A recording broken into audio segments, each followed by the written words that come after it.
പത്തരമാറ്റ സീരിയലിന്റെ ഇനി വരാൻ പോകുന്ന ഒരു അപ്കമിംഗ് എപ്പിസോഡ് റിവ്യൂ ആണ് പറയുന്നത്. അങ്ങനെ നയന ഓഫീസിൽ നിന്നും തിരിച്ചു വരുന്ന സമയത്ത് തന്നെ എല്ലാവർക്കുള്ള ഭക്ഷണം വാങ്ങിച്ചിട്ടായിരിക്കും അങ്ങോട്ടേക്ക് വന്നിരിക്കുന്നത്.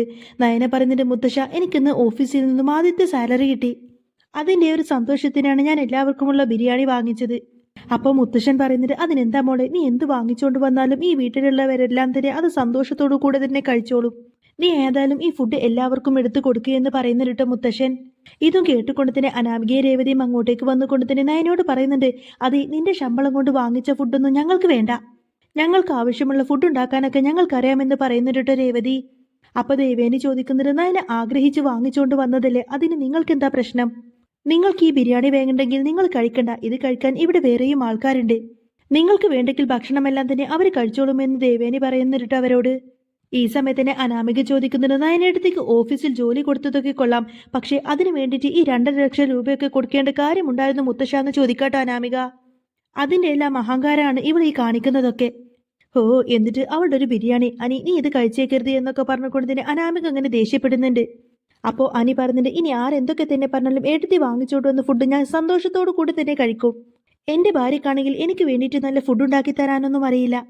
അപ്പോൾ ഇതെങ്കിലും ഞാൻ ആസ്വദിച്ച് കഴിക്കണ്ടേ എന്നും പറഞ്ഞുകൊണ്ട് തന്നെ നയന കൊണ്ടുവന്ന ആ ഒരു ബിരിയാണി ഇങ്ങനെ ആർത്തിയോടെ വെട്ടി വിഴുങ്ങി കഴിക്കാട്ടോ അനി. ഇതേ സമയത്തിന് നയന ആദർശനും ദേവേനിക്കൊക്കെ നയന കൊണ്ടുവന്ന ബിരിയാണി വിളമ്പി കൊടുക്കുന്നുണ്ട്. എന്നിട്ട് അവരെല്ലാം ബിരിയാണി കഴിക്കുന്നതും കണ്ടുകൊണ്ട് തന്നെ രേവതി ഇങ്ങനെ അനാമികയോട് പറയുന്നുണ്ട്, നല്ല ചിക്കൻ ബിരിയാണി എന്നാ തോന്നുന്നത്. ഇവരെല്ലാം കഴിക്കുന്നത് കണ്ടിട്ട് എനിക്ക് കൊതിയാവുന്നു.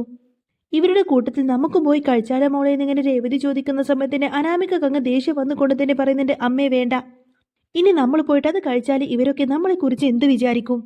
അതുകൊണ്ട് നമുക്ക് കഴിക്കാനുള്ള ഫുഡ് അമ്മ തന്നെ പോയി ഉണ്ടാക്കുക എന്നൊക്കെ പറയാട്ടോ അനാമിക. ഇതേ സമയത്തിന് നയന കൊണ്ടുവന്ന ബിരിയാണി എല്ലാവരും ആസ്വദിച്ച് കഴിക്കുന്നുണ്ട്. എല്ലാവരും കഴിച്ചു കഴിഞ്ഞതിന് ശേഷം ബാക്കിയുള്ള ബിരിയാണി എല്ലാം തന്നെ നയന കാസറോളിലാക്കിക്കൊണ്ട് തന്നെ കിച്ചണിലേക്ക് കൊണ്ടുപോയി വെക്കുന്നുണ്ട്. അങ്ങനെ നയന കിച്ചണിൽ നിന്ന് പോയതിനു ശേഷം ഭക്ഷണം ഉണ്ടാക്കാൻ വേണ്ടി രേവതി കിച്ചണിലേക്ക് വരുന്നുണ്ട്. അടുക്കളയിലേക്ക് വന്നതിന് ശേഷം രേവതി ഇങ്ങനെ പറയുന്നുണ്ട്, എല്ലാവരും ഇന്ന് നയന കൊണ്ടുവന്ന ഫുഡ് കഴിച്ചതിന് ശേഷം ഇന്ന് ഇവിടെ ഒന്നും ഉണ്ടാക്കി വെച്ചിട്ടില്ല. ഇനി ഇവിടെയുള്ള സാധനങ്ങൾ കൊണ്ട് ഞാൻ എന്തുണ്ടാക്കാനാ? ഇപ്പോൾ സമയം 9:30 ആണല്ലോ, ഇനി ഞാൻ എന്തുണ്ടാക്കാനാ എന്നൊക്കെ ചിന്തിച്ച് നിൽക്കുന്ന സമയത്തായിരിക്കട്ടെ അനാമിക അങ്ങോട്ടേക്ക് വരുന്നത്. അനാമിക വന്ന് പറഞ്ഞിട്ട്, അമ്മ എന്താ നോക്കിക്കൊണ്ട് നിൽക്കുന്നത്? അമ്മയോട് ഞാൻ പറഞ്ഞതല്ലേ എനിക്കുള്ള ഭക്ഷണം ഉണ്ടാക്കാൻ. എനിക്കാണെങ്കിൽ നല്ല വിശപ്പുണ്ട്. അമ്മ ഇതുവരെ ഫുഡ് ഉണ്ടാക്കി വെച്ചില്ലേ? ഇനിയിപ്പോൾ അമ്മ ഫുഡ് ഉണ്ടാക്കുമ്പോഴേക്കും ഒരുപാട് ടൈം ആവില്ലേ അമ്മേ? ഇനിയിപ്പോൾ നമ്മൾ എന്താ ചെയ്യുക? ഓൺലൈനിൽ ഫുഡ് ഓർഡർ ചെയ്യണോ അമ്മയെന്നൊക്കെ ചോദിക്കുന്നുണ്ട് അനാമിക. എന്നാൽ ഇതേ സമയത്തിന് രേവതി എന്ത് ചെയ്യുമെന്നൊക്കെ ഇങ്ങനെ ചിന്തിച്ചുകൊണ്ട് നിൽക്കുന്ന സമയത്തായിരിക്കട്ടോ നയന അവിടെ ബാക്കി വെച്ചിരിക്കുന്ന ബിരിയാണി എല്ലാം തന്നെ അനാമിക കാണുന്നത്. അപ്പൊ രേവതി പറയുന്നുണ്ട്, ഇനി ഫുഡ് ഓർഡർ ചെയ്യാനൊന്നും നിൽക്കണ്ട മോളെ, നമുക്കിതങ്ങ് എടുത്ത് കഴിച്ചേക്കാം. അപ്പോൾ ഇത് അവൾ കൊണ്ടുവന്ന് വെച്ച ഫുഡല്ലേ എന്ന് ചോദിക്കട്ടെ അനാമിക. അപ്പൊ രേവതി പറയുന്നുണ്ട്, ആയിക്കോട്ടെ, എന്തോ ആയിക്കോട്ടെ, എന്തായാലും അവരെല്ലാം ഫുഡ് കഴിച്ച് കഴിഞ്ഞതല്ലേ, ഇത് നമുക്കും കൂടി വാങ്ങിച്ചുകൊണ്ട് വന്നതല്ലേ. അവരൊക്കെ ഉറങ്ങിയിട്ടുണ്ടാവും, അതുകൊണ്ട് തന്നെ ആരും കാണാതെ നമുക്ക് ഈ ബിരിയാണി എല്ലാം കഴിച്ചു തീർക്കാമെന്നിങ്ങനെ രേവതി പറയുന്ന സമയത്ത് തന്നെ അനാമിക വിശപ്പ് കൊണ്ട് തന്നെ അതിനങ്ങ് സമ്മതിക്കണേ. അനാമിക പറയുന്നുണ്ട്, ശരി അമ്മേ, തൽക്കാലം നമുക്കിത് കഴിക്കാം. അമ്മ ഇത് ഡൈനിങ് ടേബിളിലേക്ക് എടുത്തു വെക്ക്, ഞാൻ അവിടെ ഉണ്ടാവും. അങ്ങനെ അനാമിക ഭക്ഷണം വെയിറ്റ് ചെയ്തുകൊണ്ട് തന്നെ ഡൈനിങ് ടേബിളിൻ്റെ അവിടെ വന്നിരിക്കുകയാണ്. രേവതി ഇതേ സമയത്തിന് ഭക്ഷണം എടുത്ത് കൊണ്ടുപോകാൻ ഡൈനിങ് ടേബിളിൻ്റെ അവിടേക്ക് കൊണ്ടുപോകാൻ നിൽക്കുന്ന അതേ സമയത്ത് തന്നെ ആയിരിക്കട്ടോ വേണുവിൻ്റെ കോള് രേവതിയുടെ ഫോണിലേക്ക് വരുന്നത്. അങ്ങനെ വേണുവിനോട് സംസാരിക്കാൻ വേണ്ടിക്കൊണ്ട് തന്നെ രേവതി അവിടെ നിന്നങ്ങ് പുറത്തേക്ക് പോകുന്നുണ്ട്. എന്നാൽ ഇതേ സമയത്ത് തന്നെയായിരിക്കും നയന കിച്ചണിലേക്ക് വരുന്നത്. നയന ചിന്തിക്കുന്നുണ്ട്, എല്ലാവരും ഫുഡ് കഴിച്ചു കഴിഞ്ഞതല്ലേ, ഇനിയിപ്പോൾ ഈ ബിരിയാണി ഇവിടെ വെച്ചിട്ട് എന്താ കാര്യം? ബാക്കി വന്ന ഫുഡൊക്കെ വേസ്റ്റ് പിന്നിൽ കൊണ്ടുപോയി ഇടാമെന്നൊക്കെ പറഞ്ഞുകൊണ്ടതിൻ്റെ ബാക്കിയുള്ള ബിരിയാണി എല്ലാം തന്നെ കാസറോളിൽ നിന്നും എടുത്തതിന് ശേഷം നയൻ അത് നേരെ വേസ്റ്റ് ബാസ്ക്കറ്റിലേക്ക് കൊണ്ടുപോയി ഇടുകയാണ്. അതിനുശേഷം പാത്രമെല്ലാം കഴുകി വെച്ചതിന് ശേഷം നയന നേരെ തിരിച്ച് ബെഡ്റൂമിലേക്ക് കിടന്നുറങ്ങാൻ വേണ്ടി പോകുന്നുണ്ട്. അങ്ങനെ രേവതി വേണുമായിട്ട് ഫോണൊക്കെ സംസാരിച്ചു കഴിഞ്ഞതിന് ശേഷം തിരിച്ച് അടുക്കളയിലേക്ക് വന്നു നോക്കുന്ന സമയത്ത് തന്നെ താൻ അവിടെ വെച്ചിരിക്കുന്ന ബിരിയാണി പാത്രമൊന്നും അവിടെ കാണുന്നില്ല. അതിന് പകരമായിട്ട് ബിരിയാണി എല്ലാം തന്നെ വേസ്റ്റ് പിന്നിൽ കിടക്കുന്നതായിട്ട് അവർ കാണുകയാണ്. എന്നാൽ ഇത് കണ്ട് ഒട്ടും സഹിക്കാൻ കഴിയാതെ രേവതി വന്നിട്ട്, ആരാണ് ഈ ബിരിയാണി എല്ലാം തന്നെ വേസ്റ്റ് പിന്നിൽ കൊണ്ടുപോയിട്ടത് എന്നൊക്കെ പറഞ്ഞുകൊണ്ട് തന്നെ പുറത്തേക്ക് വരുന്നുണ്ട്. അപ്പോഴേക്കും അനാമിക ചോദിക്കുന്നുണ്ട്, അയ്യോ, അത് മൊത്തം അവൾ എടുത്ത് കളഞ്ഞു അമ്മേ, ഇനി നമ്മൾ എന്ത് കഴിക്കും? ഇതെല്ലാം അവളുടെ പണി തന്നെയായിരിക്കും. എന്നാൽ ഇവർ രണ്ടുപേരുടെ ബഹളം കേട്ടുകൊണ്ട് തന്നെ വീട്ടിലെല്ലാവരും അങ്ങോട്ടേക്ക് എത്തുകയാണ്. എന്നാൽ വിഷപ്പടക്കാൻ കഴിയാതെ ആകെ കലിത്തുള്ളി ദേഷ്യം വന്ന് നിൽക്കുമായിരിക്കട്ടെ അനാമികയെ രേവതിയൊക്കെ. നയനെ കണ്ട ഉടനെ തന്നെ രേവതി ചോദിക്കുന്നുണ്ട്, നീ എന്തിനാണ് ആ ബിരിയാണി എല്ലാം തന്നെ വേസ്റ്റ് പിന്നിൽ കൊണ്ടുപോയി ഇട്ടത് എന്ന് ചോദിക്കും. അപ്പോൾ നയന പറയുന്നുണ്ട്, ഞങ്ങൾ എല്ലാവരും ഭക്ഷണം കഴിച്ചു കഴിഞ്ഞു, ഇനി ആരും ഈ ഭക്ഷണം കഴിക്കാനൊന്നും പോകുന്നില്ല. ബാക്കി വന്ന ഫുഡെല്ലാം തന്നെ ഞാൻ കളഞ്ഞു, അതിലിപ്പോൾ എന്താ ഇത്ര പ്രശ്നമെന്ന് ചോദിക്കട്ടെ നയന. അപ്പോഴേക്കും അനാമിക സങ്കടം കൊണ്ട് ദേഷ്യം കൊണ്ട് തന്നെ പറയുന്നുണ്ട്, ഞാനും എൻ്റെ അമ്മയും കഴിക്കാൻ വേണ്ടി എടുത്തു വെച്ച ഫുഡാണ് നീ വേസ്റ്റ് പിന്നിൽ കൊണ്ടുപോയി കളഞ്ഞത്. ഞങ്ങൾ രണ്ടുപേരും കഴിക്കാതിരിക്കാൻ വേണ്ടി നീ മനഃപൂർവ്വമല്ലടി അങ്ങനെയൊക്കെ ചെയ്തത് എന്നൊക്കെ ചോദിച്ചുകൊണ്ട് തന്നെ അനാമിക അങ്ങ് ദേഷ്യപ്പെടും. അപ്പൊ നയന ചോദിക്കുന്നത്, നിങ്ങൾ ആ ഫുഡ് കഴിക്കുമെന്ന കാര്യം എനിക്ക് എങ്ങനെ അറിയാൻ കഴിയും അനാമികയെ? ഞാൻ വാങ്ങിക്കൊണ്ടുവന്ന ഫുഡൊന്നും നിങ്ങൾ കഴിക്കില്ല എന്ന് നിങ്ങൾ തന്നെയല്ലേ എന്റെ മുഖത്ത് നോക്കി പറഞ്ഞത്? അപ്പൊ അനാമിക ചോദിക്കുന്നത്, വല്യമ്മ ഇത് കണ്ടില്ലേ? നയനെടുത്ത് വാങ്ങിച്ചു വെച്ച ബിരിയാണി കുറച്ച് ബാക്കിയുണ്ടായിരുന്നു. അത് കഴിക്കാൻ വേണ്ടി ഞാനും എന്റെ അമ്മയും ഇരുന്നതാണ്. ഞങ്ങൾ അങ്ങ് റൂമിലേക്ക് പോയി തിരിച്ചു വന്നപ്പോഴേക്കും ഞങ്ങൾ കഴിക്കാതിരിക്കാൻ വേണ്ടി നയനെടുത്ത് അതെല്ലാം തന്നെ എടുത്ത് വേസ്റ്റ് ബിന്നിൽ കൊണ്ടുപോയി ഇട്ടു. ഇവർ ഈ ചെയ്തതെന്തായാലും ഒട്ടും ശരിയായില്ല വല്യമ്മയെന്നൊക്കെ ചോദിക്കട്ടെ അനാമിക.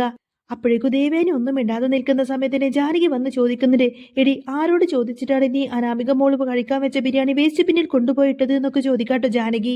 അപ്പോഴേക്കും അജയൻ വന്ന് പറയുന്നുണ്ട്, ദേ ജാനകി, ഇവർ രണ്ടുപേരും സംസാരിക്കുന്നത് കേട്ടുകൊണ്ട് തന്നെ നീ നമ്മുടെ നയനമോളെ കുറ്റം പറയാനൊന്നും നിൽക്കണ്ട. നയനമോള് കൊണ്ടുവന്ന ഫുഡ് കഴിക്കില്ല എന്ന് പറഞ്ഞത് ഇവർ രണ്ടുപേരും തന്നെയല്ലേ? അതുകൊണ്ട് വീട്ടിൽ ആവശ്യമില്ല എന്ന് വിചാരിച്ച് നയനമോള് ബാക്കി ഭക്ഷണം കൊണ്ടുപോയി കളഞ്ഞു. അതിലെന്താ തെറ്റുള്ളത്? അപ്പൊ അനാമിക പറയുന്നുണ്ട്, അങ്ങനെയൊന്നും അല്ല അച്ഛൻ സംഭവിച്ചത്. ഞങ്ങൾ രണ്ടുപേരും ഈ ബിരിയാണി കഴിക്കാൻ പോകുന്നു എന്ന് അറിഞ്ഞതോടുകൂടെ തന്നെയാണ് ഇവൾ ഇതെല്ലാം തന്നെ കൊണ്ടുപോയി കളഞ്ഞത്. ഇതും കേട്ടുകൊണ്ട് തന്നെ നയന പറയുന്നുണ്ട്, എനിക്കിതൊന്നും അറിയില്ലായിരുന്നു അമ്മേ. ആരും ഫുഡ് കഴിക്കരുത് എന്നൊന്നും എന്റെ മനസ്സിലില്ല. അപ്പോൾ രേവതി ചോദിക്കുന്നുണ്ട്, നിനക്ക് എന്താടി അറിയാൻ പാടില്ലാത്തത്? ഞാനും എന്റെ മോളും ഇന്ന് ഫുഡ് കഴിച്ചിട്ടില്ല എന്ന കാര്യം നിനക്ക് അറിഞ്ഞൂടെ? അപ്പൊ ദേവേരി ചോദിക്കുന്നുണ്ട്, നയന വാങ്ങിച്ചു കൊണ്ടുവന്ന ബിരിയാണി നിങ്ങൾ ഒരിക്കലും കഴിക്കില്ല എന്ന് നേരത്തെ രേവതി തന്നെയല്ലേ പറഞ്ഞത്? അതുകൊണ്ട് തന്നെ നിങ്ങൾ ഫുഡ് കഴിച്ചോ എന്ന് പോലും എന്റെ മരുമകൾ അന്വേഷിച്ചില്ല. അതിലിപ്പോ എന്താ ഇത്ര തെറ്റുള്ളത്? പിന്നെ ബാക്കി വന്ന ഫുഡ് ഏതായാലും വേസ്റ്റ് ആക്കി കളഞ്ഞു. നിങ്ങൾ എന്റെ നയനമോള് കൊണ്ടുവന്ന ഫുഡ് സന്തോഷത്തോടു കൂടെ തന്നെ അന്നേരം വാങ്ങിച്ചു എങ്കിൽ ഇങ്ങനെയൊന്നും സംഭവിക്കില്ലായിരുന്നല്ലോ. ഇതിലേതായാലും നയനമോളുടെ ഭാഗത്ത് യാതൊരു തെറ്റും കാണാനില്ല എന്നൊക്കെ പറഞ്ഞുകൊണ്ട് തന്നെ ദേവേനി നയനെ സപ്പോർട്ട് ചെയ്തുകൊണ്ട് തന്നെ സംസാരിക്കുന്നുണ്ട്. അപ്പോൾ അനാമിക പറയുന്നുണ്ട്, ഇപ്പോൾ ഇവള് കാരണം, ഇവൾ ഒറ്റൊരുത്തി കാരണം ഞാനും എൻ്റെ അമ്മയും പട്ടിണിയായില്ലേ? എന്താ അത് മതിയല്ലേ എല്ലാവർക്കും എന്നൊക്കെ പറഞ്ഞ് അനാമിക ഇങ്ങനെ ദേഷ്യപ്പെടുന്ന സമയത്തിന് ദേവേനി ചോദിക്കുന്നുണ്ട്, നിങ്ങൾക്കുള്ളതെല്ലാം തന്നെ നിന്റെ അമ്മ ഉണ്ടാക്കി തരുമെന്നല്ലേ നേരത്തെ രേവതി പറഞ്ഞത്? അങ്ങനെ നിങ്ങൾക്കുള്ള ഫുഡ് നിങ്ങൾക്ക് തന്നെ ഉണ്ടാക്കി കഴിച്ചൂടെ എന്നും ചോദിക്കുന്നുണ്ട് കേട്ടോ ദേവയാനി. അപ്പൊ അനാമിക ചോദിക്കുന്നുണ്ട്, ഇപ്പൊ തന്നെ മണി 10 കഴിഞ്ഞു. ഇനി ഞങ്ങൾ എപ്പോൾ ഭക്ഷണം ഉണ്ടാക്കി കഴിക്കാനാ വല്യമ്മേ? എന്താണെങ്കിലും ഈ വിഷയം അങ്ങനെ വെറുതെ വിടാനൊന്നും ഞാൻ ഒരുക്കമല്ല. ഇവളേതായാലും ഞങ്ങൾ കഴിക്കാതിരിക്കാൻ വേണ്ടിയിട്ട് ഇത് മനഃപൂർവ്വം ചെയ്തത് തന്നെയാണ്. എന്നാൽ അനാമിക വീണ്ടും വീണ്ടും നയനെ ഇങ്ങനെ കുറ്റപ്പെടുത്തി സംസാരിക്കുന്ന ആ ഒരു ബഹളമെല്ലാം കേട്ടുകൊണ്ടായിരിക്കട്ടെ മുത്തശ്ശനും അങ്ങോട്ടേക്ക് വരുന്നത്. മുത്തശ്ശൻ പറഞ്ഞിട്ട്, അനാമിക നീ പറയുന്നതെല്ലാം തന്നെ ഞാൻ കേട്ടോണ്ട് നിൽക്കുമായിരുന്നു. നയനമോൾ ഒരിക്കലും ശത്രുക്കൾക്ക് പോലും ഭക്ഷണം കൊടുക്കാതിരുന്നിട്ടില്ല. വിശക്കുന്നവർക്കെല്ലാം ഭക്ഷണം കൊടുക്കുന്നവളാണ് നയനമോള്. അല്ലാതെ ഇവിടെയുള്ളവരെ പോലെ അത് കൊടുക്കാതിരിക്കുന്ന പ്രവൃത്തിയൊന്നും എന്റെ നയനമോള് ചെയ്യില്ല. മുത്തശ്ശന്റെ വാക്ക് കേട്ടുകൊടുത്തിന് ദേവേനെ ചോദിക്കുന്നത്, അച്ഛൻ എന്തിനാ ഇവൾമാർക്കുള്ള മറുപടി കൊടുത്തുകൊടുത്തിന് അച്ഛന്റെ വില കളയുന്നത്? അനാമികക്കും രേവതിക്കും ആ ഫുഡ് തന്നെ വേണമെന്ന് നിർബന്ധമാണെങ്കിൽ അവർ ആ വേസ്റ്റ് ബോക്സിൽ നിന്ന് തന്നെ എടുത്ത് കഴിക്കട്ടെ. അല്ലാതെ ഈ വിഷയത്തിൽ എന്റെ മരുമകളെ ശല്യം ചെയ്യല്ലേ വേണ്ടത്. ഒരിക്കൽ ഇവരാരും കാണാതെ ഇവർക്ക് മാത്രമുള്ള ഫുഡ് ഓൺലൈനായിട്ട് ഓർഡർ ചെയ്ത് കഴിച്ചില്ലേ? അതുപോലെ ഇവർക്ക് ഫുഡ് വേണമെങ്കിൽ ഇവർ തന്നെ ഓർഡർ ചെയ്ത് കഴിക്കട്ടെ. അതും ചെയ്യാതെ ഈ പാതിരാത്രി എല്ലാവരെയും വിളിച്ചു കൂട്ടിയിട്ട് ഇങ്ങനെ പ്രശ്നം ഉണ്ടാക്കല്ലേ വേണ്ടത്. എന്താണെങ്കിലും അനാമികക്കും രേവതിക്കും വേണ്ടിയിട്ട് ഇവിടെ ആരുടെയും ഉറക്കം കളയാനൊന്നും പറ്റില്ല. അതുകൊണ്ട് എല്ലാവരും പോയി കിടന്നുറങ്ങാൻ നോക്കുന്നൊക്കെ പറയട്ടെ ദേവയാനി. അങ്ങനെ ദേവേനി പറഞ്ഞതനുസരിച്ച് കൊണ്ടുതന്നെ എല്ലാവരും അവിടെ നിന്നും കിടന്നുറങ്ങാൻ പോകുന്ന സമയത്തിന് അനാമികയും രേവതിയും മാത്രം ഇങ്ങനെ വിഷമിച്ചിരിക്കുകയായിരിക്കും. അനാമിക പറയുന്നുണ്ട്, അമ്മേ വിശന്നിട്ട് വയ്യ, ഇനി നമ്മൾ എന്താ ചെയ്യുന്നത്? ഇനിയിപ്പോൾ നമ്മൾ ഫുഡ് ഓർഡർ ചെയ്തിട്ട് ഇങ്ങോട്ടേക്ക് ഫുഡ് എത്തുമ്പോഴേക്കും നേരം വെളുക്കും അമ്മേ. എനിക്കാണെങ്കിൽ വിശന്നാൽ ഉറക്കം വരില്ല എന്ന കാര്യം അമ്മക്ക് അറിഞ്ഞൂടെ?